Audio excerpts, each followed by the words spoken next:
우리가 인생 살면서 때때로 그리스도인들이 뭔가를 선택해야 될 기로점이 있을 때 우리가 무엇을 선택해야 되느냐, 그것은 그냥 선택하는 것이 아니고 내 기분과 감정과 윤리와 도덕성을 가지고 선택하는 것이 아니고 신앙 안에서입니다.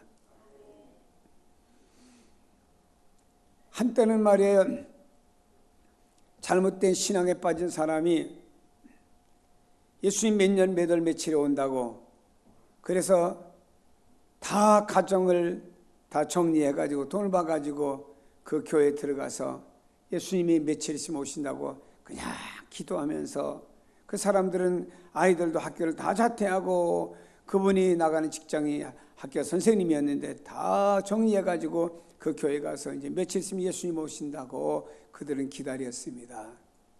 예수님 오지 않았습니다. 잘못된 이단이었습니다. 가정 탕진했습니다. 직장 버렸습니다.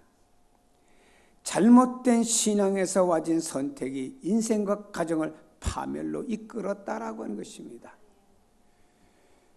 잘못된 한 지도자의 선택이 많은 국민들을 힘들게 만드는 경우도 있죠. 북한의 한 잘못된 지도자는 이인자를 용납지 않으려고 하다가 많은 사람을 죽이고, 사람이 인륜이 있는 것인데 자기 고모부까지 처형해야 되는 이런 슬픈 사건들이 일어나게 됐습니다. 사람들이 세상에서 자기의 정권을 유지하기 위해서, 자기의 무엇을 유지하기 위해서 선택하는 것이 아닙니다. 내 손에 얼마나 유익이 있느냐, 윤리적으로 맞느냐 안 맞느냐, 이것이 선택의 기준이 아닙니다. 우리는 올바른 신앙 안에서 무엇인가 선택할 때만이 비로소 하나님 앞에 바른 선택할 수 있는 줄로 믿기를 바랍니다. 요셉은 이 선택을 하는데 그냥 선택한 것이 아닙니다. 과감하게 선택을 했죠. 옳은 것은 옳다, 아닌 건 아니다, 이렇게 하라. 미적지근한 것은 지혜롭지 못한 거예요. 요셉의 경우를 보세요. 이것은 하나님 앞에서 올바르지 못합니다. 판단함과 동시에 과감하게 결단을 내린 것을 볼 수 있습니다. 10절에 보니 여인이 날마다 요셉에게 청하였으나 요셉이 듣지 아니하고 동침하지 아니할 뿐더러 함께 있지도 아니했다.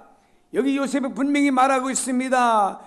그 여인의 말을 듣지도 않았습니다. 동침하지도 않았습니다. 함께 그 자리에 있지도 않고 뛰쳐나왔다라고 말씀하고 있습니다. 다시 말해 한마디로 요셉이라고 하는 사람은요, 거절했다 이 말입니다.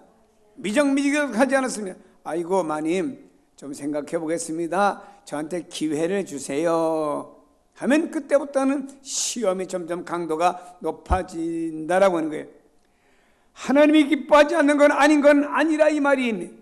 성경의 예와 아니오를 분명히 하라고 말씀했습니다. 성경에 하나님이면 하나님, 바알이면 바알이야지. 미적지근했던 이스라엘 백성들 하나님 쪽으로 왔다 바알 쪽으로 왔다 갔다 하다가 그들이 영적으로 타락할 대로 다 타락해버리고 만 거라 이 말입니다. 때때로는 요셉같이 단호한 행동이 필요합니다. 감히 주인 마님의 말하는 걸 듣지도 아니했습니다. 감히 주인 마님의 앞에 있어야 될 그가 함께 있지도 않고 떨어져 나와 버렸습니다. 눈이 마주칠 시간에도 공간을 만들지 않았습니다. 어떤 사람은요, 좀 생각해 보시면 그윽한 눈을 바라보다가는 시험에 빠지는 거예요. 여기 우리는 요셉의 결단은 단호하고도 신속하게 이루어졌음을 다시 한번 확인할 수가 있습니다. 제 생각으로 보면요, 요셉이 떠날 수 있는 상황이라고 하면 아마 그 집을 떠났을런지도 모릅니다. 하지만 그 당시의 시대적인 배경을 볼 때 요셉은 보디발 집에 노예로 팔려온 신분인지나 자기 마음대로 그 집을 떠나 도망갈 수도 없습니다. 여기서 우리는 요셉의 지혜를 찾아볼 수 있습니다. 유혹의 환경과 요소를 제거해 버리는 모습을 보세요. 아예 죄가 틈타는 환경을 원천적으로 봉쇄해 버리지 않았습니까? 이것은 요셉의 결심이 아주 강했다라고 하는 것을 볼 수가 있습니다. 그리고 유혹 속에서 자신의 신앙을 지켜야 한다고 하는 믿음에서 나온 행동이라고 하는 것입니다. 우리도 세상의 유혹에서 승리하려고 하면 요셉과 같이 신속하고 과감한 결단이 우리 안에 있어야 됩니다. 마귀가 하늘에서 쫓겨나가지고 지금은 이 세상에 있습니다. 여러분 눈으로 안 보입니다. 이 세상은 자기가 신이라고 하면서 세상에 온갖 발전되는 걸 가지고 사람들을 유혹합니다. 신앙을 무너뜨리게 만듭니다. 가정을 무너뜨리게 만들고 인격을 무너뜨리게 만들고 사명을 무너뜨리게 만듭니다. 사람은 거기에 빠지죠. 사랑하는 여러분이 세상에 얼마나 달콤한 것들이 많습니까? 그러나 그것이 만일에 신앙적으로 아닐 때는 아니다, 딱 끊어버리시는 이런 용단이 우리 주님께서 기뻐하는 성도로 변화된다는 사실을 믿기를 바랍니다. 아, 그래요? 조금 유보하고요, 생각 좀 해보고요 하고, 여러분 생각 좀 해보고요 하면 그때부터 여러분 흔들립니다. 성경은요 아멘이면 아멘이고 아니면 아닌 거지요. 생각해보고요. 주님께서 베드로와 주님의 제자들을 불렀습니다. 그때 주님께서는요, 유유부단한 제자들은 싫어했습니다. 예, 제가 주님을 따르긴 따르겠습니다. 저도 주님의 제자가 되길 희망합니다. 저도 주님 따르면서 주님과 함께 그의 사역에 동참하고 싶습니다. 그러나 부모님이 연로하시니까 연로하신 부모님들 장례 좀 지내고 난 다음에 따르겠습니다. 그때 주님 말씀했습니다. 죽은 자는 죽은 자로 장례케 하고 너는 나를 따르라. 결단 내리라, 이 말이에요. 베드로나 주님의 제자들을 봐도 주님이 부르셨을 때 배와 그물과 가족을 버려두고 주님을 따랐다고 하는 것은 신속한 거라요, 이 말이에요. 아브라함이 내 고향 친척 본토 떠나서 내가 지시할 땅으로 가라고 할 때 하나님, 열흘 기회 좀 주세요. 한 달만 기회 주세요. 제가 기도하시는 얼마 시간 좀 주세요. 그럽디다. 그러다가 빠집니다. 여러분, 신앙을 빙자한 그런 말 하지 마세요. 만약 이것이 믿음 안에 옳다면 아멘 해놓고 나서 그 다음에 하나님 이대로 갈 수 있는 능력을 달라고 기도하는 것이 더 바른 신앙 아니겠습니까? 사람이요, 환경의 결단을 유보하고 미기적거리다 보면 사람의 마음은 흔들려요. 그런데 이럴 때 사람의 마음이 좋은 쪽으로 흔들리는 것이 아니고 대다수가 나쁜 쪽으로 흔들리는 경우가 많아요. 과거에는요, 목사님들이 성경을 준해서 교인들에게 이렇게 하세요 저렇게 하세요 이러면 아멘하고 회개하고 가는 교인이 많지만, 요즘은요, 목사님 그래요? 어떤 사람은 생각해 보겠습니다. 어떤 사람은 기도해 보겠습니다. 뭐 이렇게 요리조리 핑계대다가 결국에는 몇 사람 있어도 아멘하고 따라온 사람은 극소수고 거의가 다 자기 판단과 기준대로 가는 사람들이 오히려 더 많음을 보게 됩니다. 좋은 현상은 아니라고 생각합니다. 만약 여러분이 환경에 유혹이 있음에도 불구하고 단호하게 결단을 내리지 못한다고 하면 지금은 여러분은 흔들리고 있다고 하는 거예요. 이런 경우 속히 결단을 내리지 않으면 유혹에 넘어질 가능성이 크다고 하는 것입니다. 사람의 마음에는 선과 악이 공존합니다.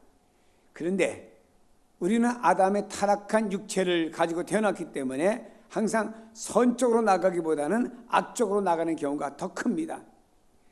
우리 주님께서 지배하고 있는 내 안에 선 쪽으로 내가 더 가야 되는데, 성령 충만해서 가야 되는데, 주님 중심으로 가야 되는데, 말씀 중심으로 가야 되는데, 오히려 내 생각에 의해서 오히려 악쪽으로 육신의 편리와 육신의 유익한 쪽으로 가는 경우가 오히려 더 많이 있다라고 하는 것입니다.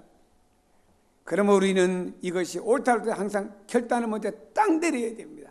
그래, 맞아, 그렇게 해야지, 내가 금년엔 이렇게 살아야지, 이렇게 결단 내려야지 라고 결단 내리지 못하면은 역시 우리는 1년이란 다람쥐 쳇바퀴 돈 다음에 후회가 많구나 하는 이런 해마다 반복되는 이런 을품이 우리 안에 있어야 된다고 하는 것입니다.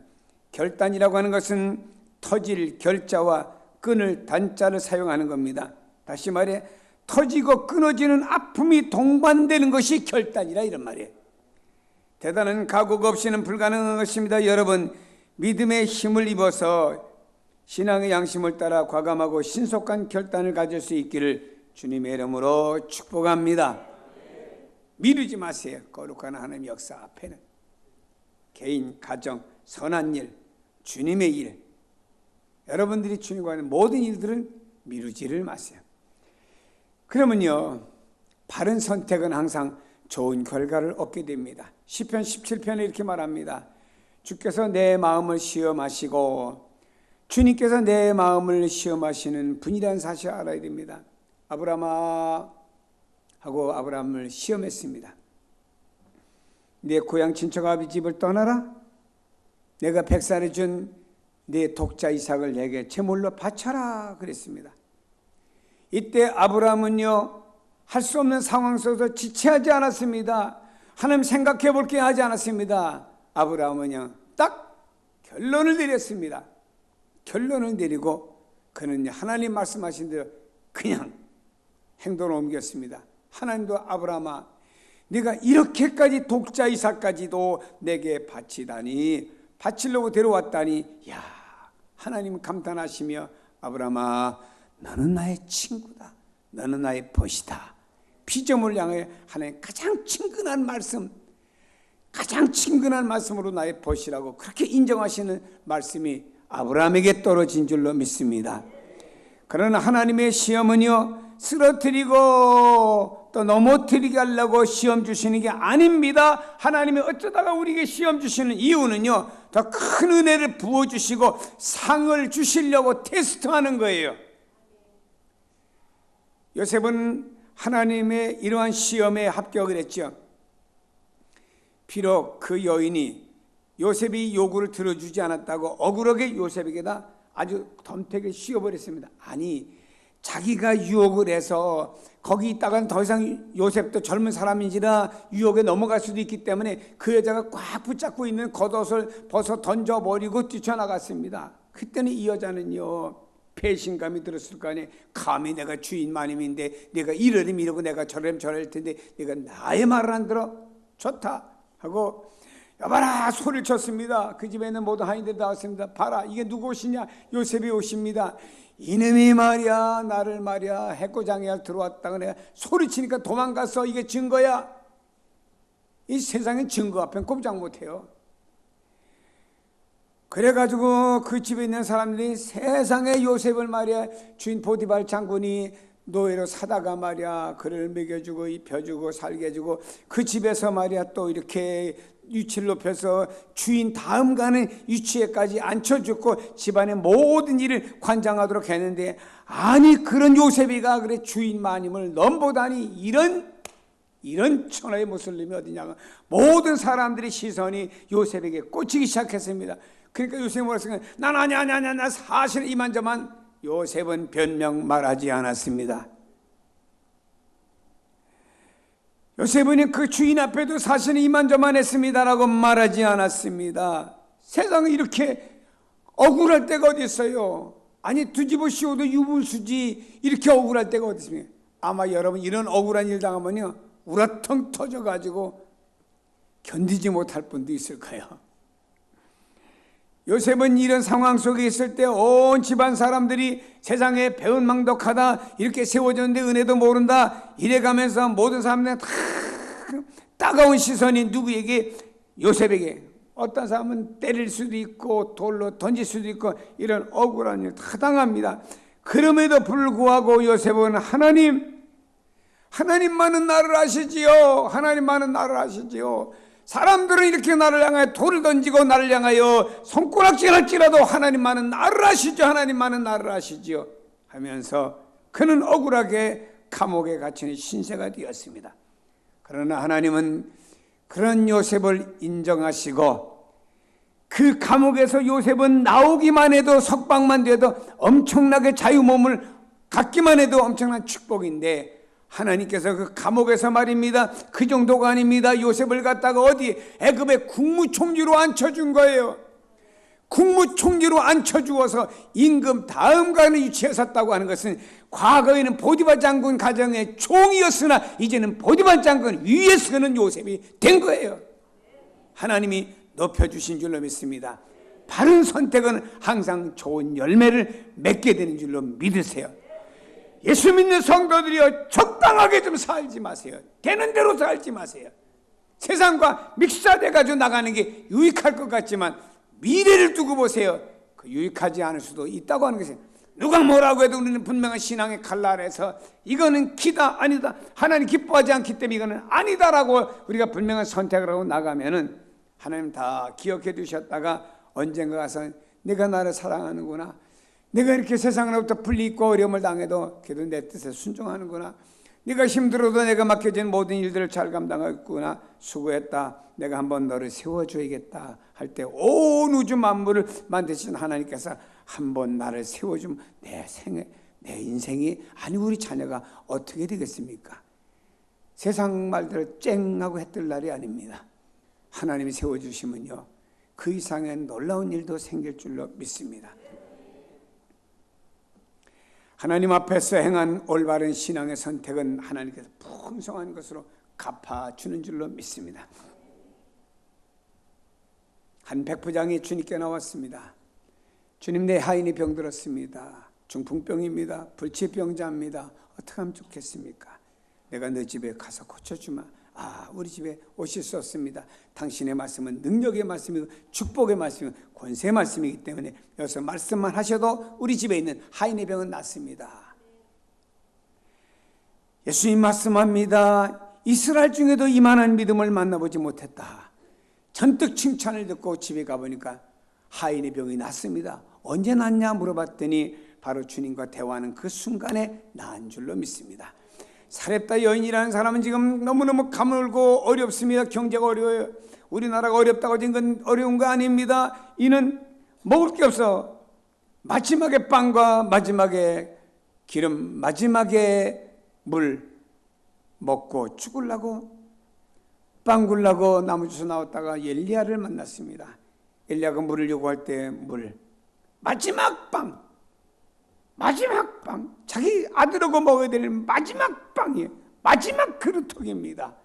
이것을 만들어 가지고 엘리야에게 대접했습니다.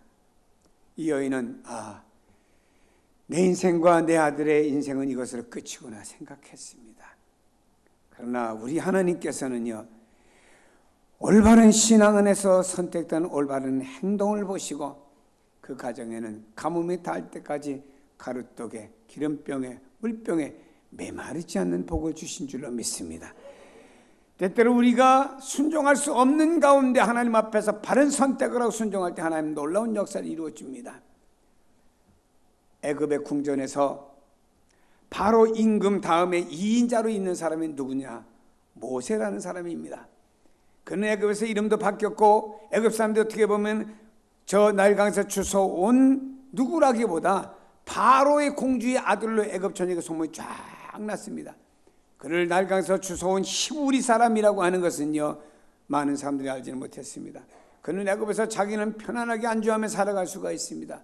그러나 모세라고 하는 사람은 애굽에서 편하게 살기보다 하나님의 백성 이스라엘 백성들과 함께 고난받는 자리를 차원하여 선택했다고 그랬습니다. 그래서 그는 결국에 동족심에 의해서 애굽 사람 죽이고 저 광야 미디안 도망가서 40년 동안 고생하며 양을, 다른 사람이 자기를 섬겨주는 위치에 있던 사람이 이제는 양을 치면서 양을 섬기는 자로서 하루하루 살아가게 되었죠. 그러나 하나님께서 그러한 모세를 높여가지고 이스라엘 해방의 지도자로 그를 사용했다라고 하는 것입니다. 성도 여러분, 하나님은 살아계신 분이기 때문에 결코 돌아가신 죽은 하나님이 아닙니다. 우리가 바른 신앙을 가지고 바르게 결단하며 나가는 모든 사람들에게는 지금도 하나님이 축복하시는 하나님이신 줄로 믿기를 바랍니다. 여러분 세계를 보세요. 그래도 우리보다 앞서 잘 산다고 하는 나라들을 보세요. 어떤 나라입니까? 다 그 선진국이라고 부르는 나라들은요 그 배경이 밑거름이 다 기독교의 복음의 뿌리를 둔 나라라고 하는 걸 왜 모릅니까? 세계사만 공부를 해도 우리가 좀 알 수 있지 않습니까? 그들이 오늘의 그 부강한 오늘의 현실은 그냥 된 겁니까? 하루아침에 아닙니다. 복음의 뿌리가 그들을 이렇게 만든 것이고 그들은 말입니다. 참 먹고 살 것도 없고 힘든 어려운 가운데도 하나님 앞에 예배드리며 하나님 중심으로 우리가 신앙 잘 지키자 하는 이런 마음을 가지고 나갔던 조상들의 후예들이 오늘날에 다 그 모든 것을 누리며 살아가는 것입니다. 성도 여러분, 적당히 신앙생활하지 맙시다. 하나님이 나를 모든 걸 보실 때 아시는 하나님 때문에 분명한 믿음을 하나님께 보여드려요. 나 하나님 영광 돌립니다. 나 주님 진짜로 주님 사랑합니다. 주님의 그 구속의 은혜 난 너무너무 감사합니다. 하나님 나를 인간을 만들어주신 그 하나님 나를 그 하나님을 찬양합니다. 영광 돌립니다. 주님의 대속의 은혜로 말미암아 내가 새 피조물 된 것 감사합니다. 나의 가는 삶을 날로 홀로 버려두지 않고 날마다 성령이 인도하시고 도우시고 붙들어 주시니 감사합니다 라고 하면서 여러분의 인생을 살아가면서 때때로 이건 신앙을 볼 때 아니야 라는 과감히 우리가 배제해버리고 믿음 안에서 힘들고 어렵고 고난이 올지라도 요셉은 말입니다. 얼마나 억울해요. 하나님 앞에서 살겠다고 신앙으로 살겠다고 그 여인의 모함 속에서 감옥까지 갔으니 얼마나 억울합니까? 그럼에도 불구하고 요셉은 묵묵히 참고 있었더니 하나님 그를 갖다가 높여가지고 과거에는 보디발 장군 밑에 있었던 사람이지 보디발 장군 위에서 전 애굽의 모든 재산을 요셉의 손에 의해서 하나님은 뭔가 집행해 나가도록 역사해 주다고 하는 것은 그냥이 아닙니다. 그가 그러한 분명한 선택을 바로 했기 때문인 줄로 믿습니다. 한 해가 저물어 갑니다. 잘못된 건 뒤로 던져버리세요. 후회 백날 해봤자 소용이 없습니다. 그러나 한번 후회는 하세요. 그리고 내일을 위해서 결단의 도구로만 사용하세요. 결국 내일은 분명히 결단하세요. 나는 이제 이렇게 가겠다. 그러면 하나님이 내 편, 하나님이 나를 도와주시고 목자가 되어주시고 인도자가 되어주시고 이 땅에서는 우리가 비록 고난이 있을지라도 좀 고난당하잖아요. 고난당하지만 그것은 성경에 장차 주님의 나라에서 받을 영광과는 좋게 비교가 안 된다 이렇게 말씀했죠. 시카고에서 주일 저녁 무디 목사님은 그러면 그리스도라 하는 예수를 어떻게 하랴 하는 제목으로 설교를 하시면서 회중들에게 이렇게 말했습니다. 여러분 이제 집으로 돌아가세요. 다음 주일날 교회에 오실 때 여러분 각자 예수를 어떻게 할 것인지 어떻게 생각했는지 답을 가지고 와서 다음 주일에 한번 저한테 말씀해 주면 도움이 되겠습니다. 근데 그 설교를 듣고 돌아간 그날 밤에 시카고에 대화재가 발생했습니다. 설교를 들었던 교인들 중에 일부가 죽었습니다. 무디 목사님 그때 충격을 받았습니다. 그리고 이런 후회를 했답니다. 그날 밤 사건은 나는 결코 잊을 수가 없습니다. 나의 엄청난 교훈이었습니다. 그래서 이제는 내가 설교할 때마다 여러분 다음 주일날 한번 생각해가지고 돌아오세요 라고 한 설교를 안 합니다. 오늘 이 내가 전해주는 메시지를 듣고 이 즉각에서 그리스도를 영접할 것이냐 영접하지 않을 것이냐 권유할 것이고 즉석에서 결단을 내리십시오.